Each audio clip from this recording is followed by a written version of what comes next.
ఇక వెజిటేరియన్స్‌తోని రెస్టారెంట్‌కి, దాబాకి ఏడికి పోయినా ముందుగాల ఆర్డర్ చేసి అందరి ఫేవరెట్ రెసిపీ ఏదైనా ఉందంటే పన్నీర్ బటర్ మసాలా మీకు ఎరికే కదా!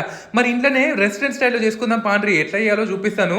దీనికైతే మనం పన్నీర్ బటరు అక్షయ కల్ప నుంచి ఆర్డర్ పెట్టుకున్నాం. చానా ఫ్రెష్ ఉంటదన్నట్టు. ఇక బటర్‌గా అయినాక పిడికెడన్ని ఎండుమిరపకాయలు, దొడ్డగా కోసుకున్న ఉల్లిగడ్డలు, టమాటాలు, ఉప్పు, పసుపేసి మగ్గబెట్టుకోరి. ఇక సల్లగయ్యేలోపు మనం ఏం చేద్దాం, పన్నీర్‌ని చిన్న ముక్కలు కట్ చేసుకుందాం అన్నట్టు. చూస్తుర్రు కదా! ఇక ఇది మిక్సీలో ఏసేసుకోవాలి. కాజు పలుకులు కూడా ఒక పిడికెడన్ని నానబెట్టేసి అవి మిక్సీలో ఏసేసుకుందాం. మళ్ళీ కడాయిలో బటర్ వేసుకొని అది ఆగిన తర్వాత కస్తూరి మేతి, కారము, ఆల్రెడీ ఫ్రెష్గా నూరుకున్న అల్లం ఎల్లిగడ్డ, ఇది మంచి గొలిన తర్వాత ఆల్రెడీ పేస్ట్ రుబ్బుకున్నాం కదా, అది వేసేసి ఒక్కసారి కలిపేసి కాజు పేస్ట్ కూడా వేసేసుకొని ఇవన్నీ నూనె బయటకు వచ్చే వరకు గోలియాలన్నట్టు.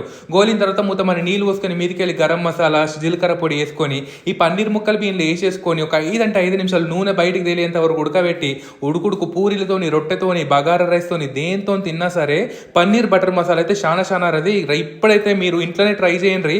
రెస్టారెంట్ల కంటే కూడా ఇంట్లో చాలా బెటర్